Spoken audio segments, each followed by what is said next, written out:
Hello students, आज के lecture में हम एक्सरसाइज 7.9 करेंगे, चैप्टर 7 इंटीग्रल्स की। देखो एक्सरसाइज 7.9 में वैसे तो डायरेक्ट हमारे पास क्वेश्चंस है जिन्हें हमने सॉल्व करना है, लेकिन उसमें हमारे पास fundamental theorem of integral calculus है, जिसे मैं एक बार आपको बताना ज़रूर चाहूँगी।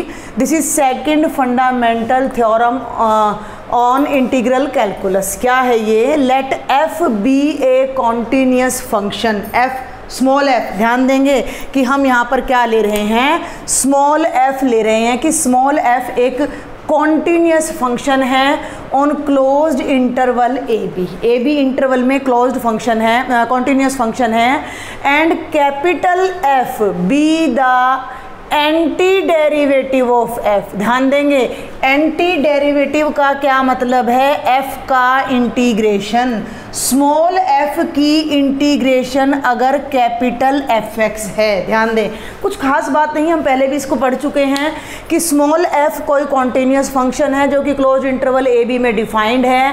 कैपिटल एफ उस स्मॉल एफ का एंटी डेरिवेटिव यानी इंटीग्रेशन है। तो बिटवीन द लिमिट्स अगर हमें इंटीग्रेशन फाइंड करनी है, एफ एक्स की integration between A and B अगर हमें फाइंड करनी है, तो वो क्या बनेगी? F B minus F A. यानी इस इंटेग्रल में देखो, सिंपल फंक्शन की इंटीग्रेशन तो हो गई कैपिटल एफ एक्स, और अगर ए से बी तक की हम बात करते हैं, वैसे यहाँ प्लस सी आता है जो कि बाद में कैंसिल हो जाता है, तो वो बनेगा इस इंटीग्रल में पहले हम अपर लिमिट रखेंगे और फिर हम यहाँ पर लोअर लिमिट रखेंगे।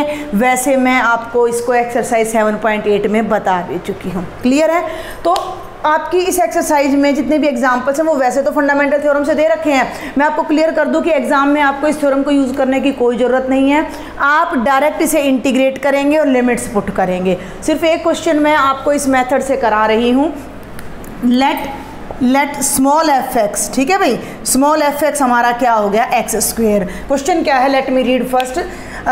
Evaluate I integration between 2 to 3 X square D x, यानी इस फंक्शन को 2 से 3 के बीच में इंटीग्रेट करो।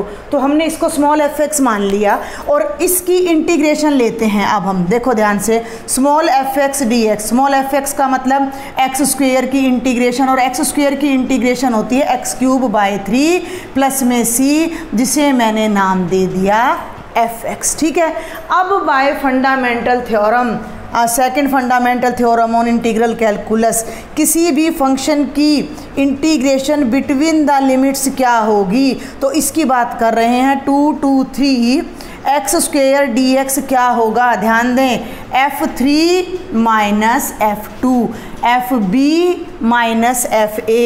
एफ एक्स क्या है? एफ एक्स हमारा ये है X cube by 3 plus C. ठीक है भाई, अब यहाँ आप 3 रख दो, यहाँ 3 रखो तो ये बनेगा 3 क्यूब बाई 3, और ये तो सी है, कांस्टेंट है, एज इट इज रहेगा, माइनस आप यहाँ 2 रख दो तो ये हो जाएगा 2 cube by 3 plus C, open the bracket. ये देखो 3 क्यूब कितना बन जाएगा? 27/3 जमा सी माइनस 8/3 और माइनस प्लस माइनस सी से सी कैंसिल हो जाएगा, और 27 में से जब आप 8 माइनस करोगे तो आपका आंसर आ जाएगा 19/3। और ये क्वेश्चन इस तरह करने पर बहुत लंबा पड़ जाता है, तो हमें सेकंड फंडामेंटल थ्योरम से कोई इंटीग्रेशन का क्वेश्चन आपने करना नहीं है। ये जस्ट मैंने आपको समझा दिया है कि भाई आपको ये ना लगे कि ये थ्योरम हमने पढ़ी ही नहीं है। अब अगर ये क्वेश्चन एग्जाम में आता है तो बिल्कुल डायरेक्ट कैसे करना है? थोड़ी देर के लिए लिमिट को भूल जाओ, इरेज नहीं करना, भूलना है सिर्फ। तो एक्स स्क्वेयर की जो इंटीग्रेशन है वो क्या बनेगी? एक्स क्यूब बाई 3, और अब यहाँ सी नहीं लगाना क्योंकि हम डेफिनेट इंटीग्रल पढ़ रहे हैं, और इस इंटीग्रेशन पर ब्रैकेट लगाकर 2 to 3 हम यहाँ पर लिख देंगे। फिर मैंने आपको क्या बताया था? पुट अपर लिमिट हेयर, तो ये बन जाएगा 3 cube by 3 minus lower limit 2 cube by 3, and our answer will be same जैसा अभी थोड़ी देर पहले आया था। हमारा आंसर हो जाएगा 19/3। तो ये था डायरेक्ट डेफिनेट इंटीग्रल फाइंड करना। अब हम कुछ अलग अलग क्वेश्चंस इसके देखते हैं।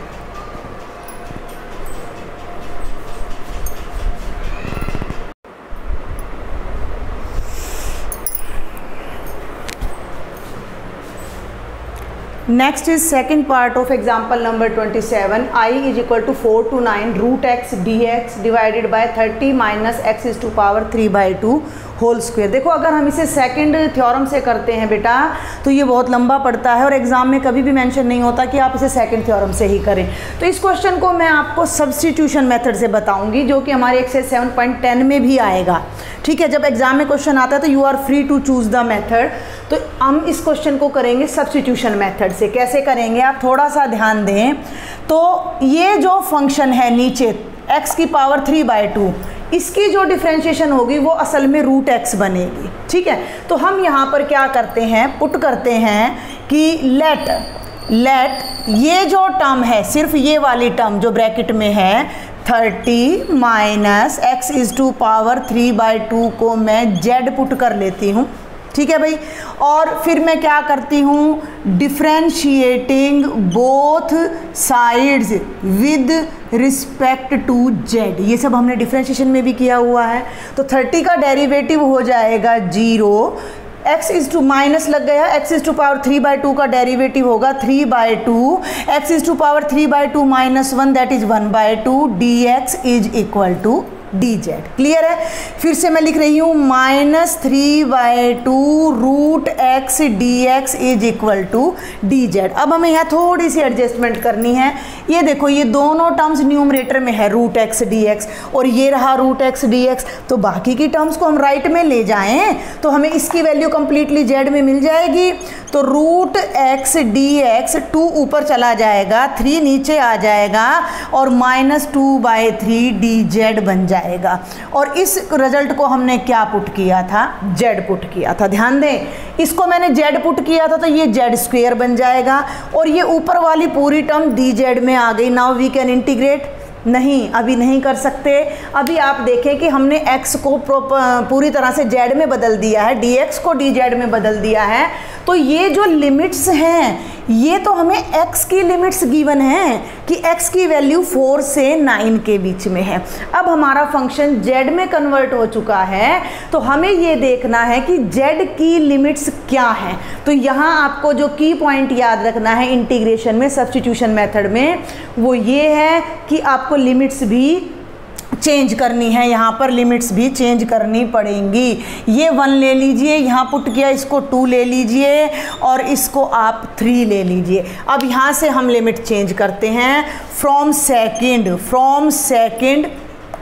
When x is equal to 4, जब x 4 है तो z कितना होगा, 30 माइनस 4 की पावर 3/2। सिंपल कैलकुलेशन है भाई। देखें कैसे, 4 का मतलब होता है 2 स्क्वेयर की पावर 3/2, 2 से 2 कैंसिल, 2 क्यूब 8 हो जाएगा, और ये बन जाएगा 30 माइनस 8 यानी कि 22। तो जब x 4 है, इन दैट केस z की वैल्यू 22 आ रही है, तो हमारी लोअर लिमिट 22 बन जाएगी। और जब x हमारा कितना है भाई, 9 है, तो z की वैल्यू कितनी हो जाएगी, 30 माइनस 9 की पावर 3/2। 9 क्या होता है, 3 का स्क्वायर। ठीक है भाई, तो ये हो जाएगा 30 माइनस 3 स्क्वायर की पावर 3/2, 3 क्यूब हो गया 27, और 30 में से 27 माइनस करोगे तो 3 आ जाएगा। तो ये लोअर लिमिट और ये अपर लिमिट। देखो ये कहीं मेंशन नहीं कि लोअर लिमिट छोटी ही होगी और अपर लिमिट बड़ी ही होगी। अब हमारे पास ध्यान दें, इसको मैंने z में बदल दिया है, ये पूरा dz में बदल गया है। हमारी ये लिमिट 22 बन गई है और ये लिमिट 3 बन गई है। तो इन सब रिजल्ट्स को हम यहाँ पर फर्स्ट में यूज़ करेंगे, using second and third in first. बल्कि आप इन दोनों को भी कंबाइंड एक नाम दे दीजिए, नंबर 4। तो सेकेंड, थर्ड और फोर्थ तीनों को हम फर्स्ट में यूज़ करते हैं। तो ये जो हमारा इंटीग्रल है ये क्या बन जाता है, this is equal to 22 to 3। ठीक है भाई, जब हमने 4 रखा तो 22 आया है और ये 3 आया है, रूट एक्स डी एक्स। बहुत ध्यान से देखना है, -2/3 dz। तो यहाँ ऊपर तो लिख देंगे -2/3 dz, और नीचे जो ये ब्रैकेट में टर्म थी इस पूरी को हमने z रखा था और इसकी भी पावर 2 है, तो ये बन जाता है आपका z स्क्वेयर। इस कांस्टेंट को आप बाहर ले आए, -2/3 बाहर, 22 to 3 और ये बन गया 1/z² dz। ठीक है भाई, वेरिएबल भी z है और विद रिस्पेक्ट टू भी z करें तो इस पावर को मैं अगर ऊपर ले जाऊं, एक लाइन थोड़ा मैंने शॉर्टकट ले लिया है, तो ये हो जाएगा z की पावर -2। z की पावर -2 बहुत सिंपल है इंटीग्रेट करना। तो बाहर जो कांस्टेंट है वो एज इट इज, z की पावर -2 का इंटीग्रेशन क्या बनेगा, -2 + 1/-2 + 1 बिटवीन द लिमिट्स 22 to 3 हमारा आ गया। अब ध्यान दें, ये -1 बनेगा और इस -1 को मैं इस माइनस से कैंसिल कर दूंगी तो बाहर तो रह गया 2/3 और ये बन गया z की पावर -1 22 से लेकर 3 तक। z की पावर -1 का मतलब क्या है, 1/z 22 से लेकर 3 तक।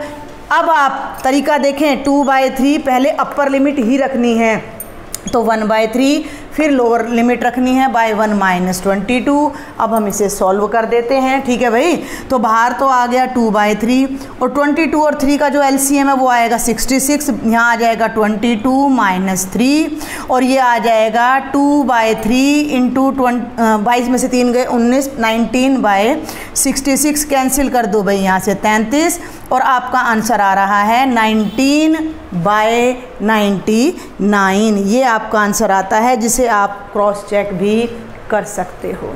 अगर किसी स्टूडेंट को ये क्वेश्चन सेकंड फंडामेंटल थ्योरम से करना है तो उसको आपके एग्जाम्पल में गिवन भी है वो मेथड आपका, और अदरवाइज उस मेथड में कुछ भी नहीं है, आप वहाँ लिमिट्स को भूल जाएंगे और इसको पूरे को सब्स्टिट्यूशन मेथड से ही इंटीग्रेट करना पड़ेगा। वो इंटीग्रेशन हमारी आ जाएगी, फिर ये लिमिट सॉल्व करनी पड़ेंगी। जो सॉल्यूशन हमने यहाँ किया है वो वहाँ लिमिट रखते टाइम आपको करना पड़ेगा, तो काम उतना ही होगा, but this may be easy. देखो बेटा, अभी तक मैंने 2 एग्जाम्पल्स आपको कराए हैं। मैं साथ साथ आपको ये भी बता दूं कि जो आपकी एक्सरसाइज में क्वेश्चंस हैं उनमें जो फर्स्ट 10 क्वेश्चंस हैं वो डायरेक्ट एप्लीकेशन हैं फॉर्मूलाज की। थोड़ा थोड़ा मुझे टाइम लगता है तो मैं जल्दी से आपको हिंट भी दूंगी। डायरेक्ट एप्लीकेशन है, लगभग सभी क्वेश्चंस आपके बहुत ईजी हैं। आपने जस्ट उन्हें इंटीग्रेट करना है और उनके अंदर आपने जो भी फॉर्मूले हमने अभी तक इंटीग्रेशन में किए हैं वो सारे फॉर्मूलाज आ रहे हैं, तो डायरेक्ट इंटीग्रेट करना है और केवल लिमिट पुट कर देनी है आपने। अब ये क्वेश्चन देखिए, ये भी हम पहले कर चुके हैं, कहाँ, पार्शियल फ्रैक्शन से। याद करें, पार्शियल फ्रैक्शन से I = integrate from 1 to 2 x by x + 1 x + 2 dx। तो हम इसको लेते हैं पहले। ठीक है भाई, जब आप फेयर नोटबुक में करें तो स्टेटमेंट को लिखेंगे तो यहीं से आप सॉल्यूशन मान के चलें। तो हम इसको पार्शियल फ्रैक्शन से पहले अलग अलग करते हैं। x by x + 1 × x + 2 दोनों लीनियर फैक्टर हैं। ठीक है, तो क्या बताया था कि a by first linear factor plus b by second linear factor. LCM ले लीजिए, x + 1 × x + 2, x + 1 cancel, a × x + 2, x + 2 cancel, b × x + 1 और फिर इसके बाद हमारा डिनोमिनेटर कैंसिल हो जाएगा क्योंकि दोनों सेम हैं। तो न्यूमरेटर को जब हम कंपेयर करते हैं तो x = a × x + 2 plus b × में x + 1। यहाँ मैंने अब आपको एक ट्रिक बताई थी कि अगर आपके डिनोमिनेटर के फैक्टर्स अलग अलग हैं, लीनियर हैं, तो आप एक बार इसको 0 पुट कर दीजिए और एक बार इसको 0 पुट। x + 1 = 0 यानी कि x = -1 in both sides. In both sides ये जो हमारे पास रिज़ल्ट आया है, इस रिज़ल्ट में दोनों तरफ x की जगह हम -1 रखेंगे। तो ये देखो, यहाँ से ध्यान दें, ये -1 a × -1 + 2 प्लस b × -1 + 1, ये क्या बन गया, 0। 0 को b से मल्टीप्लाई करोगे 0 आएगा और 2 में से 1 गया 1, तो a की वैल्यू आ जाती है -1। डायरेक्ट हमें मिल जाता है। इसी तरह से जब x + 2 को 0 रखोगे तो x की जगह आप -2 रखोगे इस रिजल्ट के अंदर। अब हम यहाँ क्या करने जा रहे हैं, x की जगह -2 पुट करने जा रहे हैं यहाँ पर। ठीक है ना, इस बॉक्स में। तो ये हो गया -2 = a, यहाँ -2 रखोगे, -2 + 2 कितना हो जाएगा, 0। यहाँ -2 रखोगे तो ये हो जाएगा -1। देखो हमारे पास आया -2 = -b, माइनस से माइनस कैंसिल हो गया और b की वैल्यू आ जाती है 2। क्लियर। हम इन क्वेश्चंस को पहले कर चुके हैं तो बहुत ज़्यादा टाइम इस पर लगाने की ज़रूरत नहीं है। ये हमारा मेन टर्म थी जिसे हमने इंटीग्रेट करना था, जो हमारा इंटीग्रैंड था। इस इंटीग्रैंड को हमने इन दो टुकड़ों में बांटा, तो a की वैल्यू तो हमारी आ रही है -1 और b की वैल्यू आ रही है 2। तो ये क्वेश्चन डायरेक्ट यहाँ से हमारा क्या बन जाता है, -1/x+1 और +2/x+2। ठीक है, आई होप यहाँ तक आपको समझ आया होगा। मैं नीचे का यहाँ से ना इरेज करने जा रही हूँ, आप इसको नोट करना है तो वीडियो को पॉज कर लीजिएगा, पहले भी हम इनको कर चुके हैं। अब हम अपने मेन क्वेश्चन पे आ जाते हैं। देखो भाई, I = क्या है, 1 to 2 x/x+1 × x+2 dx। Clear. और ये टर्म इन दोनों की एडिशन में है तो दोनों की इंटीग्रेशन में, दोनों अंदर आ जाएंगे इंटीग्रेशन में। 1 to 2 -1/x+1 + 2/x+2 dx। Clear है। चलें आगे। तो अब इनको चाहो तो आप इंटीग्रेशन को अलग अलग भी कर सकते हो। फर्स्ट पे लगाएं माइनस बाहर, 1 to 2, ये लिमिट ना हर बार चलेगी, हर बार ये लिमिट इंटीग्रेशन के साथ चलेगी।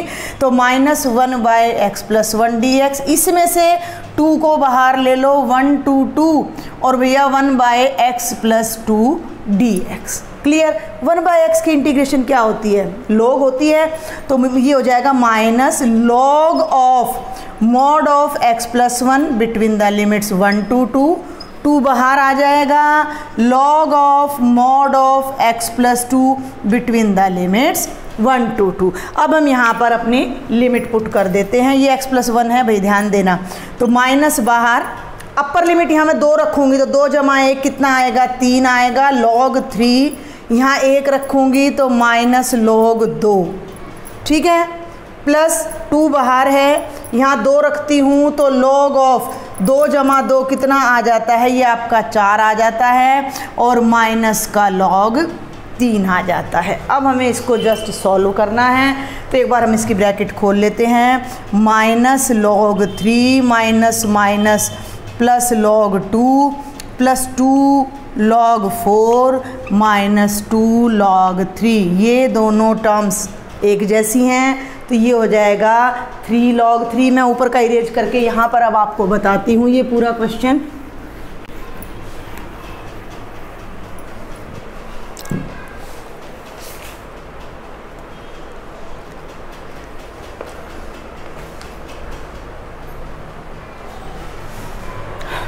इन दोनों को हम मिक्स कर दें तो भाई -x और -2x, तो ये तो हो जाएगा -3 log 3। ठीक है भाई, प्लस log ऑफ 2 प्लस, ध्यान देना मेरी बात पर, वैसे तो हम इस आंसर को यहाँ भी छोड़ सकते हैं लेकिन कोशिश करें जितना सिंप्लीफाई हो सके।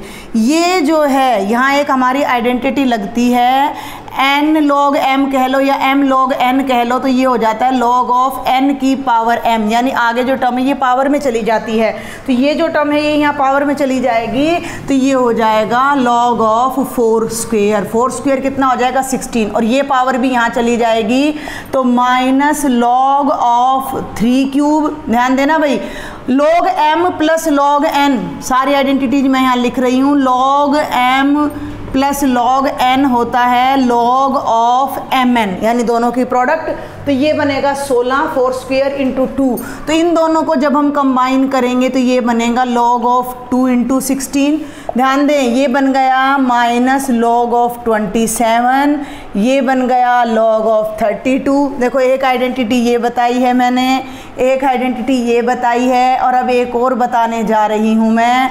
log m minus log n क्या होता है, log ऑफ m/n। तो ये log m 32 प्लस का है, ये माइनस का है, तो इन दोनों को जब हम इकट्ठा करेंगे तो 32/27 लॉगरिथम ऑफ 32/27, ये हमारा आंसर आ जाएगा।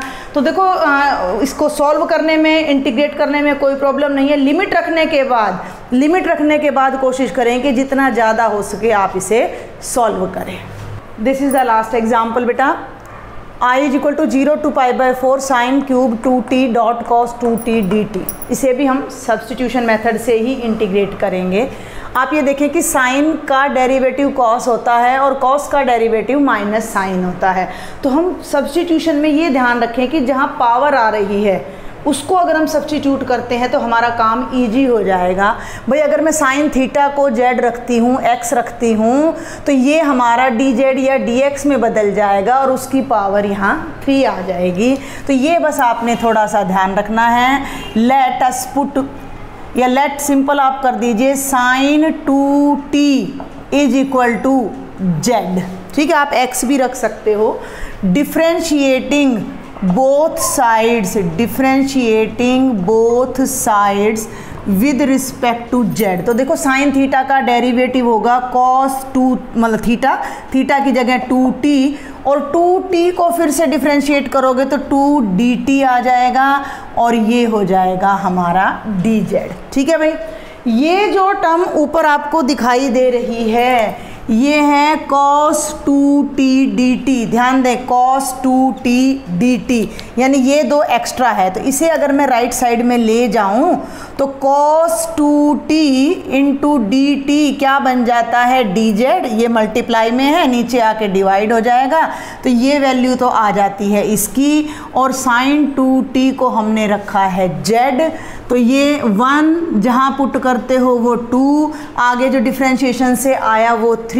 अब एक खास बात और मैंने बताई थी कि जब हम सब्स्टिट्यूट करते हैं तो हमारी लिमिट भी चेंज हो जाती है। तो अब यहाँ से 0 रखेंगे t को पहले, क्योंकि ये t की लिमिट्स हैं 0 to 45, 0 to π/4। हमें z की लिमिट्स फाइंड करनी है। तो फ्रॉम सेकेंड जब t 0 है, when t is equal to 0, तो z कितना होगा साइन 20, यानी कि साइन 0 डिग्री कितना होता है 0 होता है। तो जब t की वैल्यू 0 थी तो at the same time z is also coming 0। Also when t is π/4, ठीक है भाई, तो z कितना है यहाँ से ध्यान दें, साइन 2 टाइम्स ऑफ π/4 यानी कि 90 डिग्री। तो ये बन जाएगा साइन 90, और साइन 90 कितना होता है 1। इन दोनों को मिक्स करके मैंने बोला था कि आप एक सिंगल इक्वेशन नंबर 4 नाम दे सकते हो। अब सेकंड को, थर्ड को और फोर्थ को डायरेक्ट 1 में यूज़ करें। Using second, third and fourth in 1 we get, हमारे पास क्या आ जाता है, जो हमारा इंटीग्रल था i, ध्यान दें, साइन क्यूब 2t यानी साइन 2t की पावर 3, तो वो क्या हो गई हमारी z की पावर 3 हो गई। cos 2t dt यहाँ से क्या आ गया dz/2, जो बाय में 2 था उसको मैंने बाहर ले लिया, और जो लिमिट्स थी हमारी जो कि 0 से 45 थी वो 0 से लेकर कहाँ चली जाती हैं 1 पर चली जाती हैं। तो ये बन गया 1/2। अब ध्यान दें z क्यूब की इंटीग्रेशन dz से तो कितनी हो जाएगी भाई, z is to power 4/4 between the limits 0 to 1। अब यहाँ इस 4 को आप लिमिट से बाहर ले लीजिए तो 1/2 ऑलरेडी है, 4 यहाँ है, तो ये तो हो गया 1/8। z इज टू पावर 4 पर हमने लिमिट रखनी है 0 to 1, तो जब आप लिमिट रखोगे तो ये होगा 1 की पावर 4 माइनस 0 की पावर 4, 1 की पावर 4 1 होगा, 0 की पावर 4 0 होगा, तो ये 1 आएगा, और 1 को मल्टीप्लाई करोगे तो आपका आंसर कितना आ जाता है 1/8 आ जाता है। तो ये आपके सारे एग्जाम्पल्स थे 7.9 के। कुछ क्वेश्चंस हम क्विकली एक बार देखते हैं। देखिए बेटा 22 क्वेश्चन एक्सरसाइज 7.9 में कुछ चुनिंदा क्वेश्चंस मैं आपको करा देती हूँ। लिख मैंने सारे दिए हैं, यहाँ पर 12 लिख दिए हैं, 10 बाद में देखते हैं। देखो फर्स्ट क्वेश्चन है इंटीग्रेट -1 to 1 x + 1 dx। बिल्कुल सिंपल, x की इंटीग्रेशन भाई x²/2, 1 की integration x between the limit -1 to 1। एक बार आप इन सब में 1 रखेंगे माइनस, फिर इन सब में -1 रखेंगे एंड सॉल्व इट। 1/x की इंटीग्रेशन बेटा हम सबको पता है क्या होती है, log mod x, फिर आप यहाँ पर लिमिट पुट कर देंगे। क्लियर है। अब ये देखिए इसमें 4 टर्म्स हैं, तो चारों को आपने अलग अलग इंटीग्रेट करना है। तो ये क्या बन जाएगा 4 × x is to power 4 -5 × x³ 3 +6 × x²/2 +9x, और फिर आप यहाँ लिमिट रखेंगे 1 से लेकर 2 तक आप यहाँ पर लिमिट रखेंगे। तो ये हमारा क्वेश्चन बहुत ही ईजी हो जाएगा। sin 2x और cos 2x बिल्कुल सेम है। sin 2x मैं बता देती हूँ, sin 2x की इंटीग्रेशन होगी माइनस cos 2x बाई 2 और फिर आप यहाँ लिमिट रखेंगे इसकी sin 2x बाई 2। e की पावर x की इंटीग्रेशन क्या होती है, e की पावर x होती है।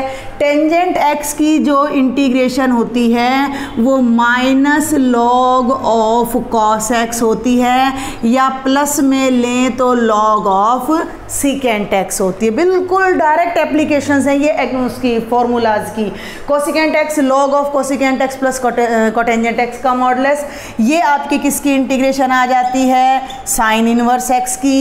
ये आपकी किसकी इंटीग्रेशन आ जाती है, टेंजेंट इनवर्स x की।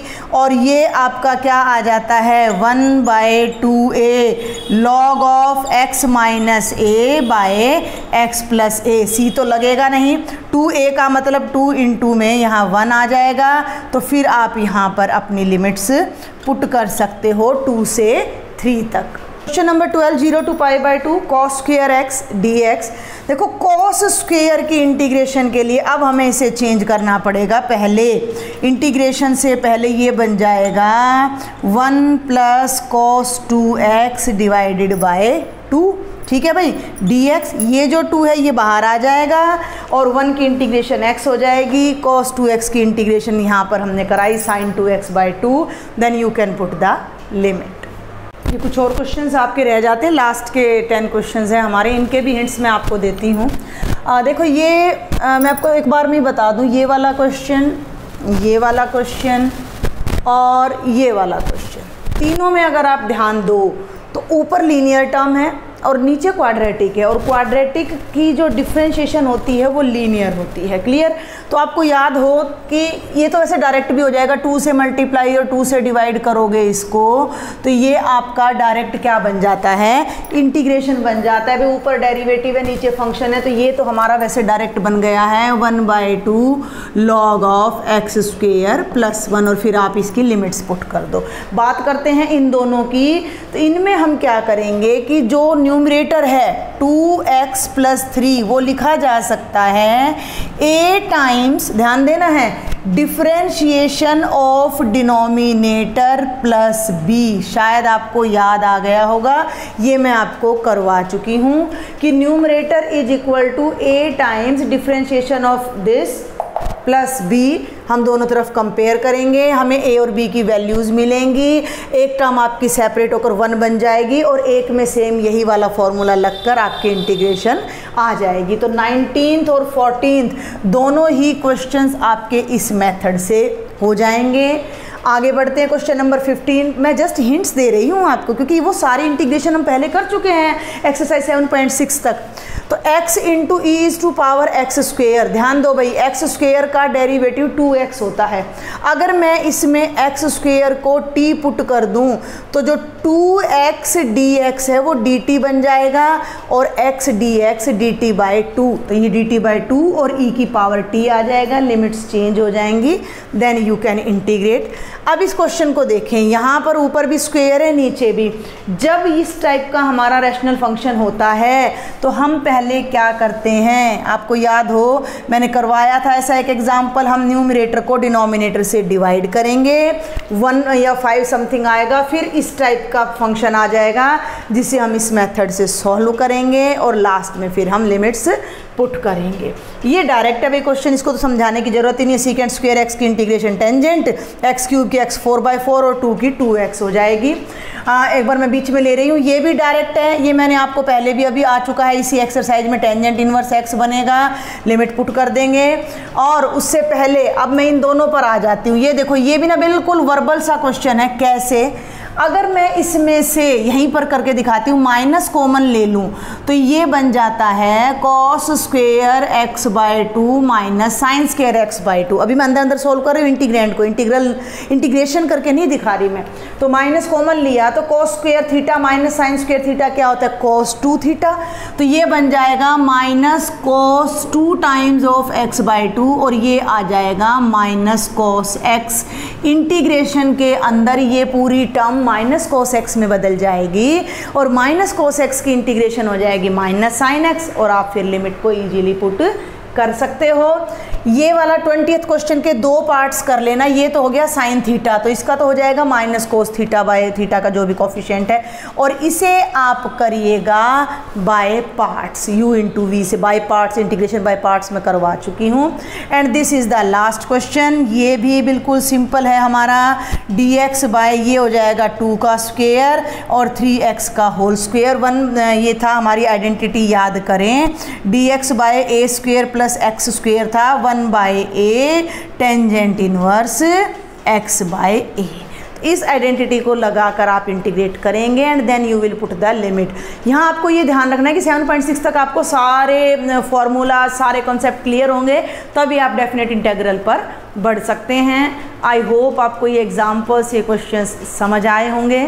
Thank you students.